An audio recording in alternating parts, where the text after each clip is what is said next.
Is fear stopping you from stepping up, stepping out, or making the leap?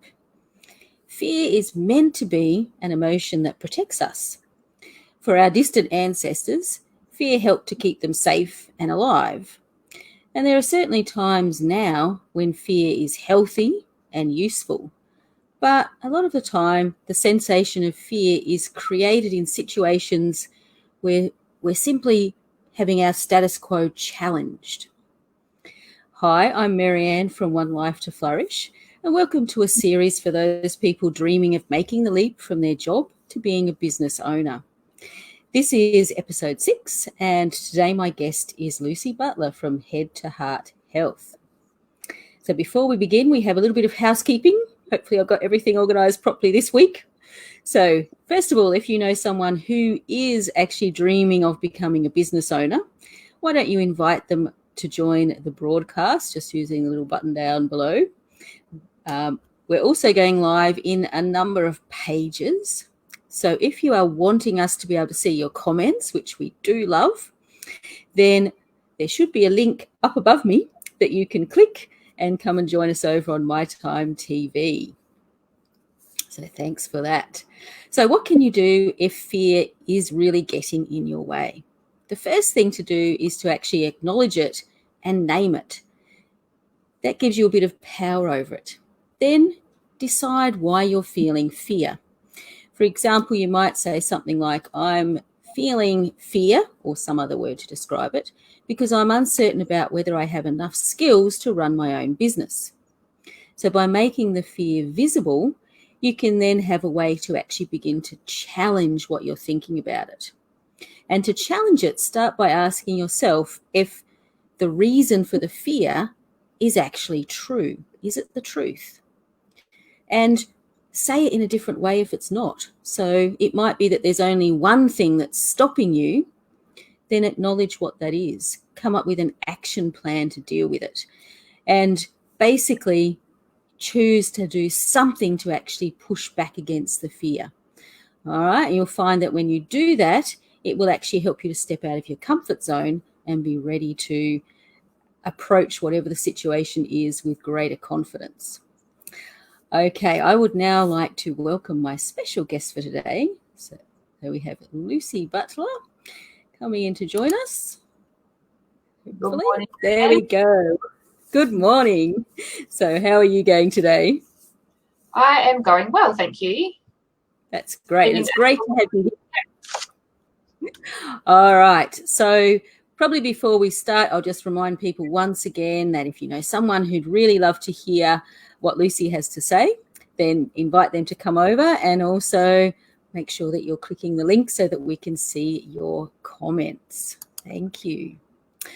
All right. So let's start off, first of all, with you telling us a little bit about your business and what you do, how you can actually help people. Okay, so my business, Head to Heart Health, I've been running for a couple of years now. This year has been a real, I guess, leap for me to start pushing that business a little bit more. I do work in a kindy as well. But I like working with working parents. I've been a single parent for 8 years now. And so being a parent, knowing how important it is to be getting everything done and putting your children first and paying the bills and you know, dotting all the I's and crossing all the T's as it is, can get quite exhausting and overwhelming, and we sort of forget a little bit about what we want and who we are and what we really dream about in life. And so Head to Heart Health is really about helping overwhelmed and exhausted parents to, you know, calm their mind, energize their body and reclaim their life so that they can, you know, be themselves as well as being a parent, or be themselves as well as being an employee, or be themselves as well as being a partner. And yeah, really finding their way and a way to, you know, make those dreams come true that we all sort of dream once the kids are in bed. Yes, I mean, life can be very complicated, that's for sure. And sometimes you just feel like you're lost in the whole mishmash of everything that you've got going on, don't you? So yeah, absolutely. Yeah. I think a lot of people, sorry. No, that's fine. You keep going. I was going to say, a lot of people sort of get into their routine of what they have to do and what they have to get done, and it becomes a bit of a groundhog day until they wake up and they go, oh, I've put on extra weight, or I can't remember the last time I went and danced. I used to love dancing, and like that. You sort of forget some of those things, and it is important to remember those things that bring you joy, and to have a little bit of change in your life, just so that you are feeling alive and happy and keeping things fresh. Yes, exactly. It is very true. And I think that's what your special program is about, from what I've been seeing around the place. So your Healing Arts program. So do you want to tell us a little bit about what that actually involves? Because you do have an amazing special on it for this month. Yes, I do. The Healing Arts program is a 6-week program where I go through a range of processes and modalities with people, and I incorporate energy healing as well as mindset work. So I work with the unconscious mind using NLP, hypnosis, and timeline therapy. But then I also work with the energetics of people's bodies using Reiki, access bars, and access facelift. So through the sessions, we let go of limiting beliefs. We let go of, some of those judgments and energy around those judgments that are holding people back, and then allowing them to open up to different choices and different possibilities through letting go of some of the habits of the mind and the patterns of the mind as well.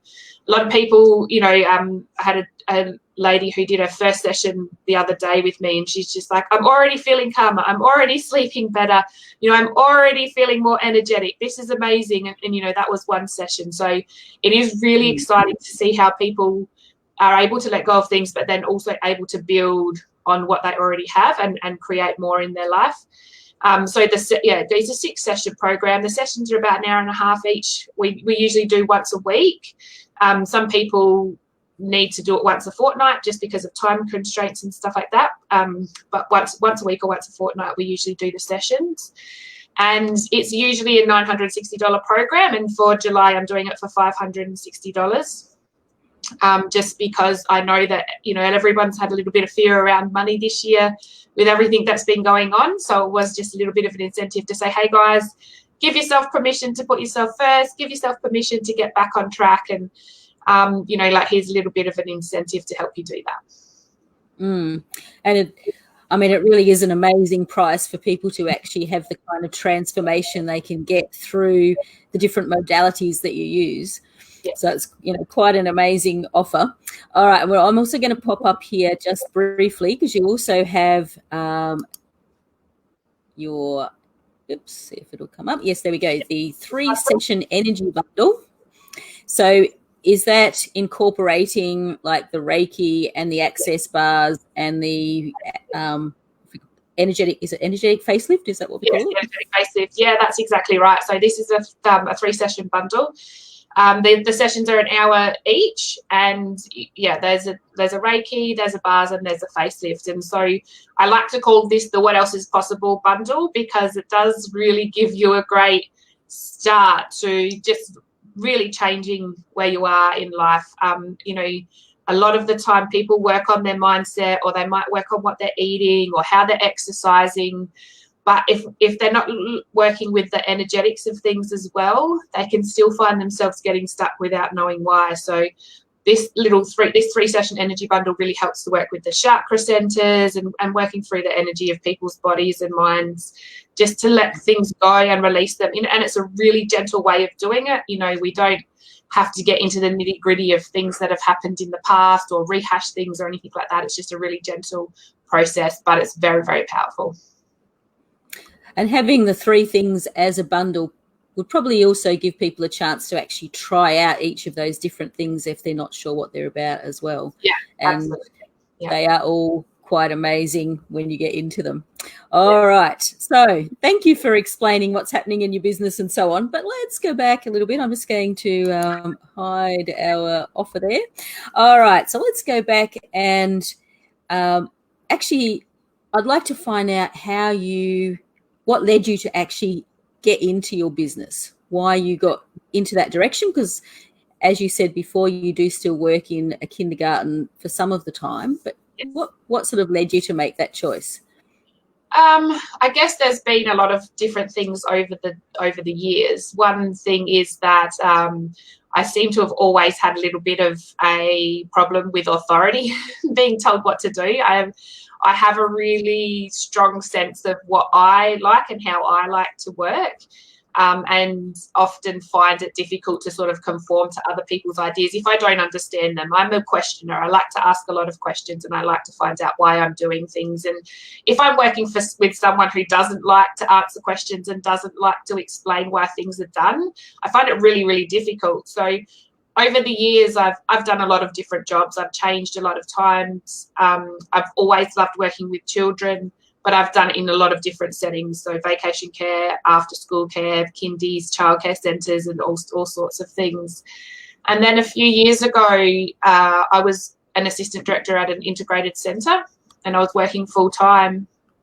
And even though I really loved working with the kids, and I liked working with some of the other people, I found it really hard to really make the position my own and really be who I wanted to be in that position, because I was still so restrained by all of the rules and policies and everything that there was.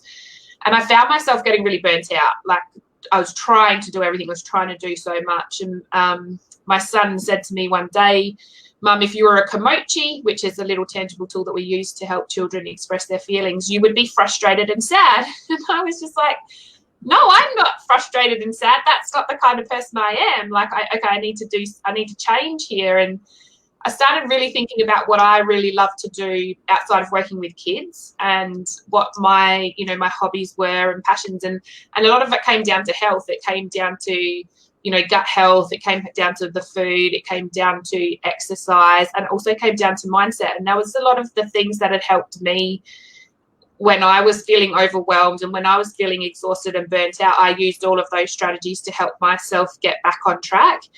And I realized that a lot of my friends and my family would call me and ask me for advice when it came to those things as well. So I realized that I wanted to do more with that. And I started looking into doing some study, and that's when I realized that I could be a bit more flexible with what I wanted to do, spend more time with my son, do a little bit more travel, and do that with a business as well, which is why I decided to go into business for myself.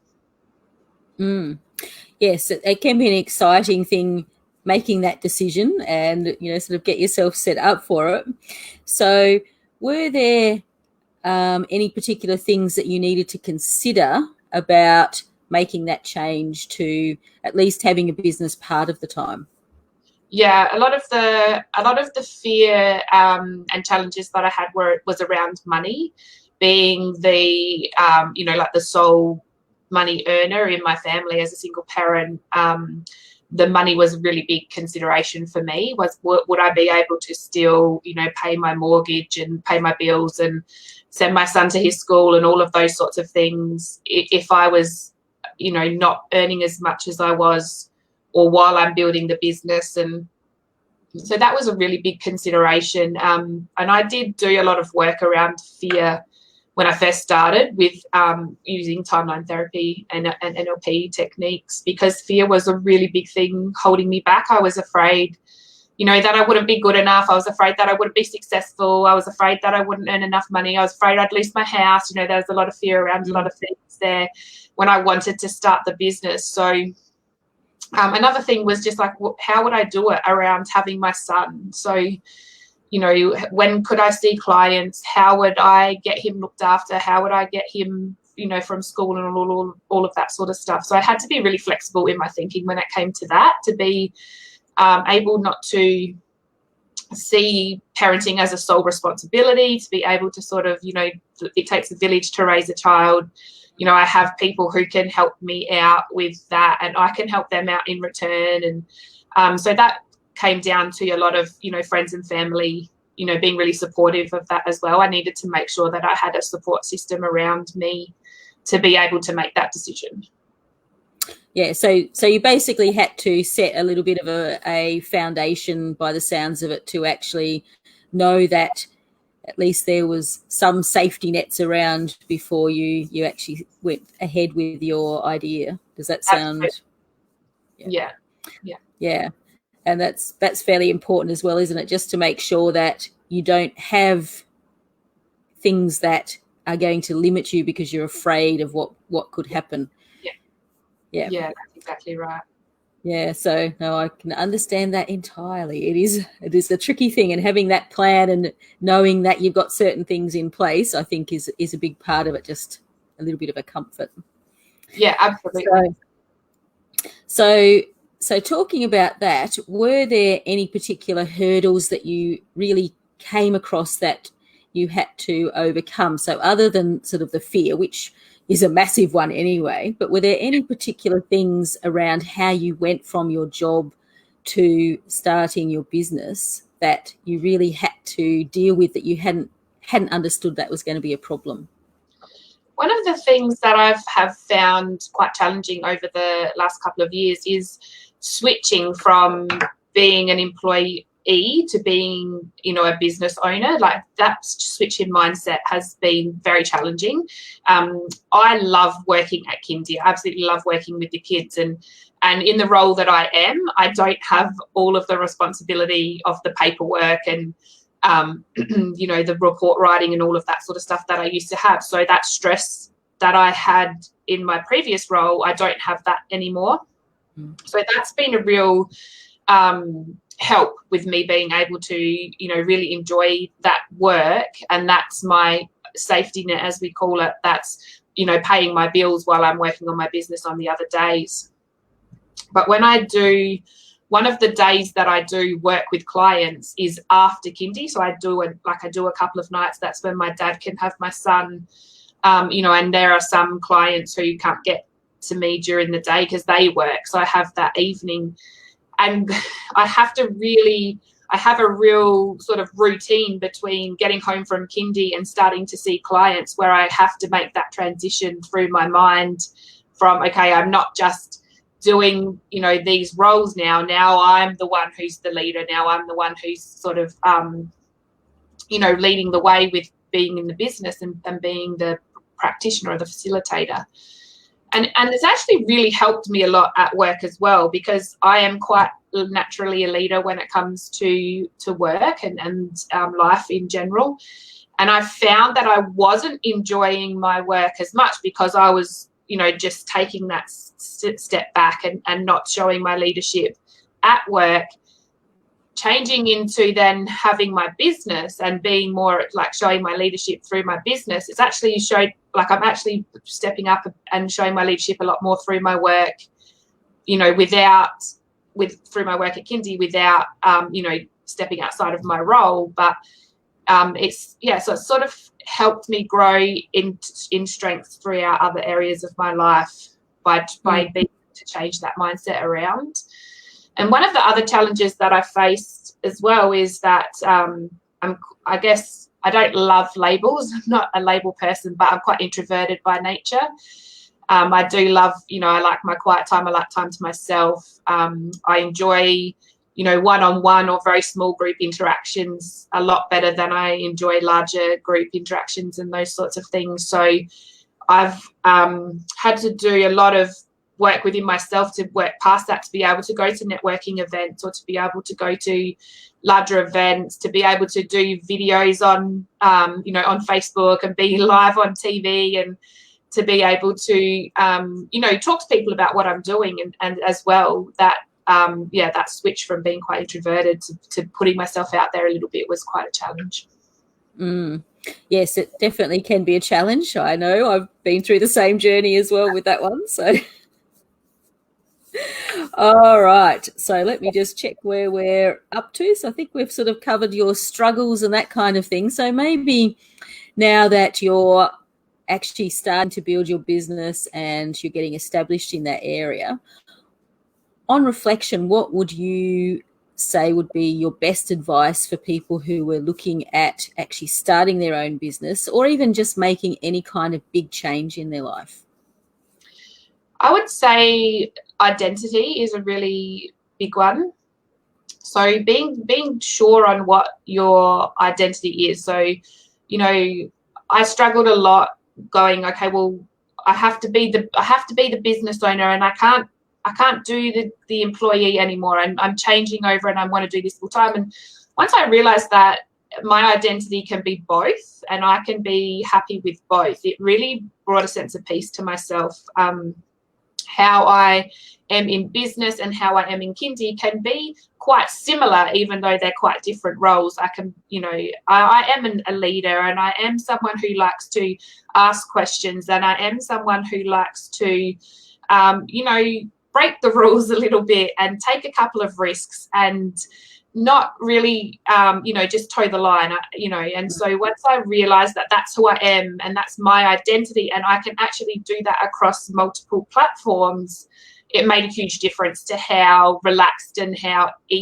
much ease I could have and how much joy I could have with both places, but definitely within the business, like having a lot more fun with that, since I could really identify who I was as a person and how that can be me as a business owner as well. And one of the other things is just taking action is the only way to move forward. So sitting and planning is awesome, but it's not worth anything if you don't take the action at the end of the plan. So yeah, taking action is the only way that you're going to get anything done. It's the only way that you're going to move forward. It's the only way you're going to grow. It's the only way you're going to learn. It's the only way you're going to get experience.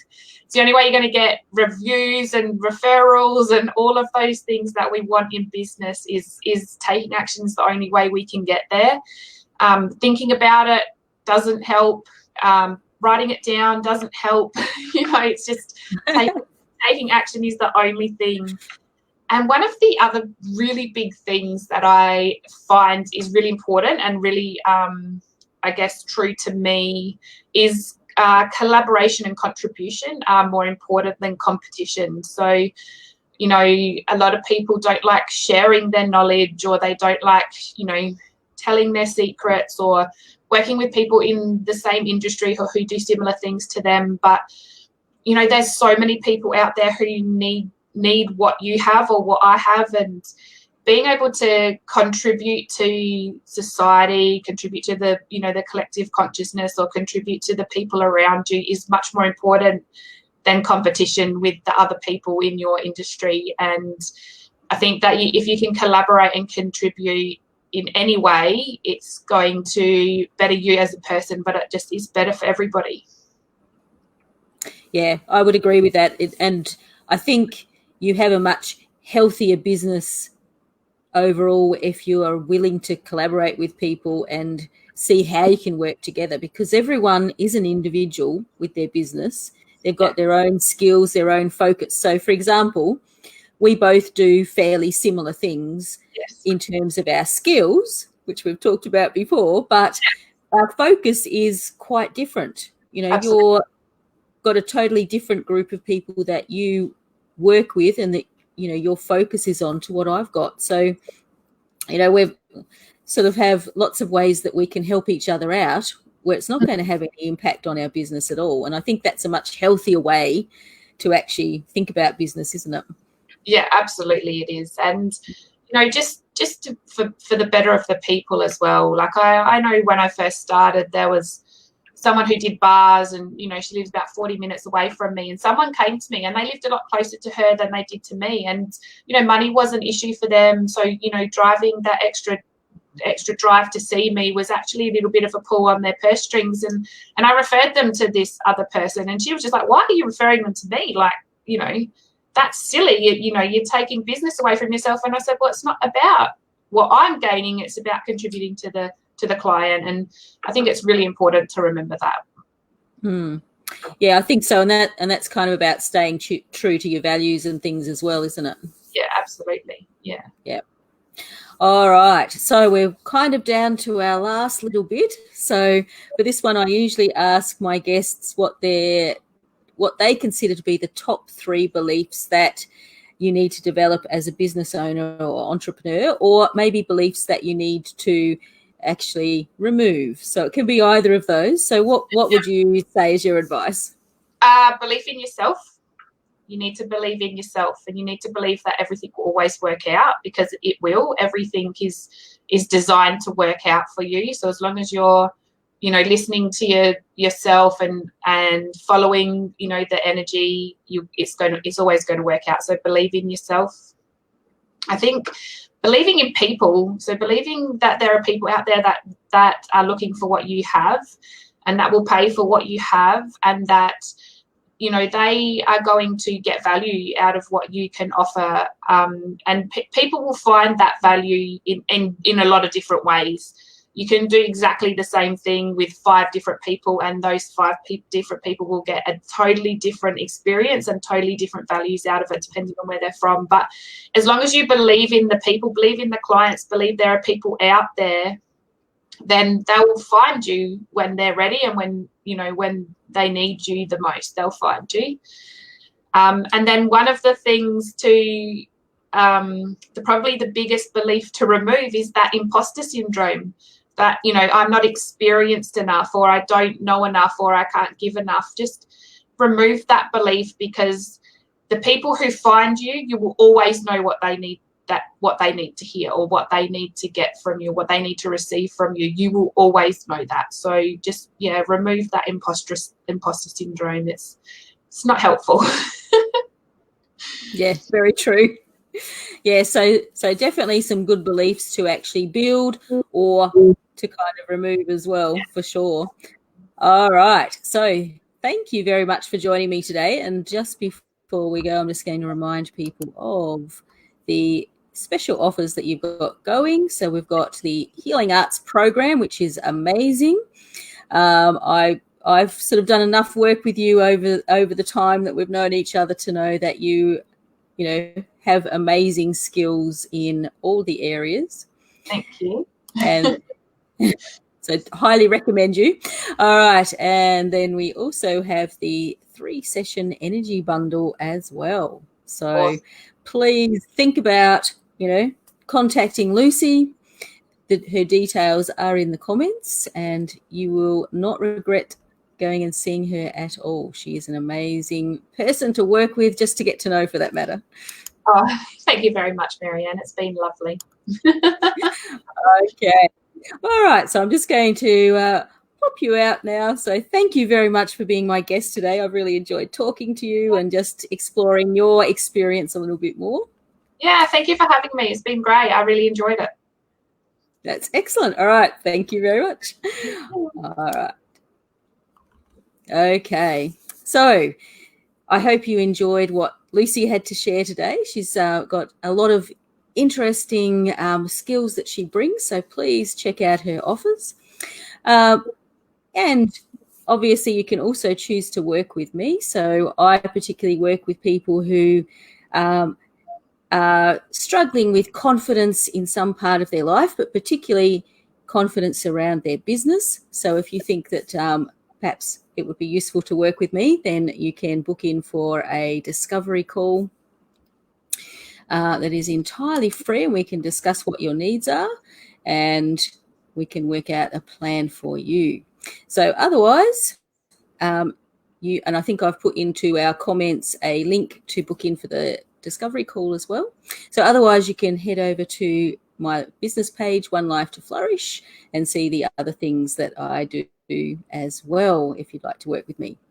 All right. So remember, it is possible to make progress towards your goals despite your fears, but only if you're prepared to acknowledge them and challenge them. That's the critical thing. Now, next Saturday, I'm going to be having a short break. I'm going to be heading out to support some local businesses out in the rural area, so a little bit of a break. So join me on Saturday, August 1st, when I'm going to be speaking to a truly gifted and intuitive healer, Rosalind Sansbury. So I'm really looking forward to talking to her, and have a great week. Thank you.